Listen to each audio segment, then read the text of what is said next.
શ્રી ગણેશાય નમઃ. નમસ્કાર દર્શક મિત્રો. વૃષભ રાશિ, ગ્રહોના રાજા સૂર્ય રાશિ પરિવર્તન કરે છે. તારીખ 16/7/2026 ગુરુવારે રથયાત્રાના દિવસે રાત્રે 11:18 બુધની અધિપત્યવાળી મિથુન રાશિમાંથી રાશિ પરિવર્તન કરી ચંદ્રની કર્ક રાશિમાં આવશે. ક્યાં સુધી રહેશે? 17/8/2026 સોમવારે સવારે 7:58 સિંહ રાશિમાં આવશે. પોતાની અધિપત્યવાળી સિંહ રાશિમાં આવશે. આમ તમારી વૃષભ રાશિથી ત્રીજા ભાવથી થતું આ ગોચર, ત્રીજા ભાવનું ગોચર સારું બતાવે છે. ત્રીજું સ્થાન ઉત્તમ છે. તમારું પરાક્રમ, તમારું જે કાર્યક્ષમતા તેમજ તમારા નાના ભાઈ બહેનનું સુખ, આ બધી વસ્તુઓ એનાથી જોવાય છે. અહીંયા તમારા પ્રયત્નો સફળ થાય. કોઈ પણ તમે કામ આરંભો ને એને તમે પૂર્ણ કરી શકો. અધૂરું ના છૂટે એને તમે સાહસથી પૂર્ણ કરી શકો. તમારું સાહસિક કાર્ય વધી શકે.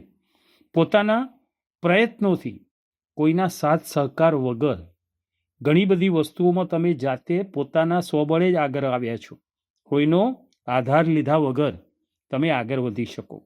તમારો કામ કરવાનો જે જુસ્સો તેમજ તમારા કાર્યની કાર્યશૈલી, જે આપણે દરેક વસ્તુમાં કહીએ છીએ વૃષભ રાશિમાં, કે તમારું કાર્ય પદ્ધતિ જ અલગ છે. એકનું એક કામ અનેક રીતે કરવાની કાર્ય પદ્ધતિ. તમને કોઈ દખલઅંદાજી કરે ગમતું નથી અને તમે પણ કોઈનામાં દખલઅંદાજી કરતા નથી.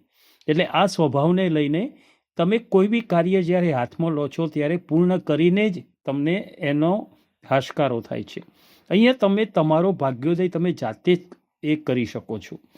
એમાં કોઈ બી તકલીફ આવે તો તમે એ સોર્ટ આઉટ તમારી જાતે જ કરો છો. અને અહીંયા સૂર્ય તમને સહકાર આપશે. તમારા વિચારોની જે સૂઝબૂઝ છે ને, તમારા વિચારો બહુ પોઝિટિવ અને તમને સારું માન મળે છે.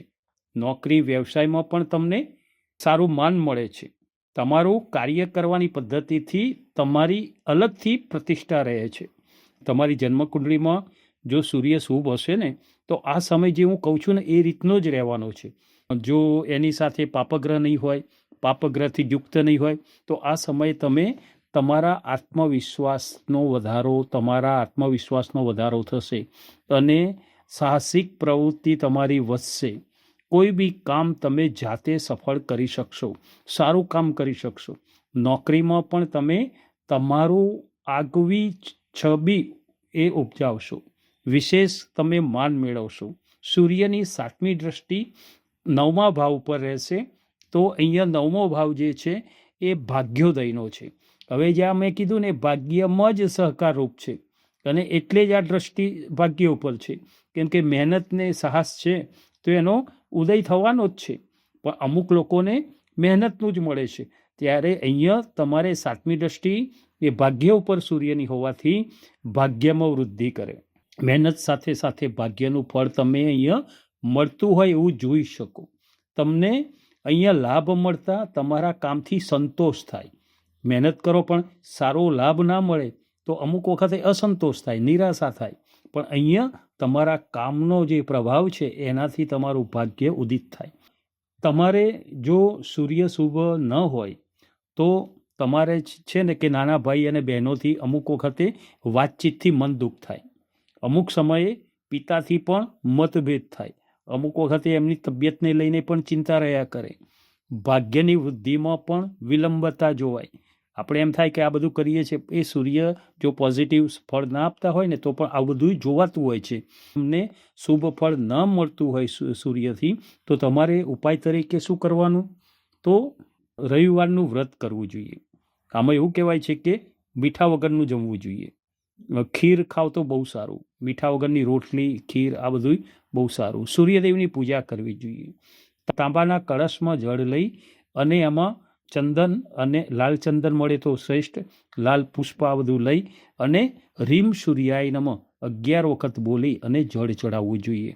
સૂર્ય એ પિતા કીધા છે, ચંદ્રને માતા કહ્યું છે અને સૂર્યને પિતા કહ્યા છે. સૂર્ય એ પિતાના કારક છે. એટલે પિતાને માન આપવું, પિતાની સેવા કરવી, એમની આજ્ઞાનું પાલન કરવું.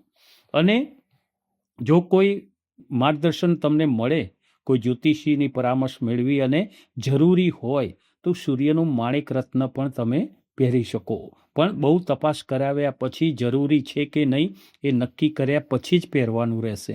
તો આ સૂર્યનું રૂબી, એને રત્નને માણેક કહે છે, રૂબી કહે છે, એ તમે રવિવારને દિવસે સોનાની ધાતુમાં મળાવી અને ત્રીજી આંગળીએ, જે ભગવાનને ચાંદલો કરીએ છીએ ને, આંગળી ઉપર અનામિકા ઉપર તમે રવિવારની પહેલી ઓળામાં તમે ધારણ કરી શકો. સૂર્યોદય પહેલાં ઉઠવાનું ખાસ જરૂરી છે, કેમ કે સૂર્યોદય પછી જે ઉઠે છે ને એને એવું કહે છે ડોંગરેજ મહારાજ શ્રી કે સૂર્યનારાયણ શ્રાપ આપે છે કે તું દરિદ્ર રહેજે. તો સૂર્યોદય પહેલાં ઉઠવાથી ઘણું બધું સૂર્યદેવથી થતું ખોટું જે વસ્તુ હોય એનાથી સારું ફળ તમને મળતું હોય છે. બીજું, સૂર્યનારાયણનો મંત્ર છે રીમ ધૂણીહી સૂર્યાય નમઃ. આના જાપ કરવા જોઈએ. સૂર્યને લગતું દાન આપવું જોઈએ. સૂર્યની પ્રિય વસ્તુ લાલ કલરની છે, એટલે લાલ વસ્ત્ર જરૂરિયાતવાળા વ્યક્તિને આપવા જોઈએ.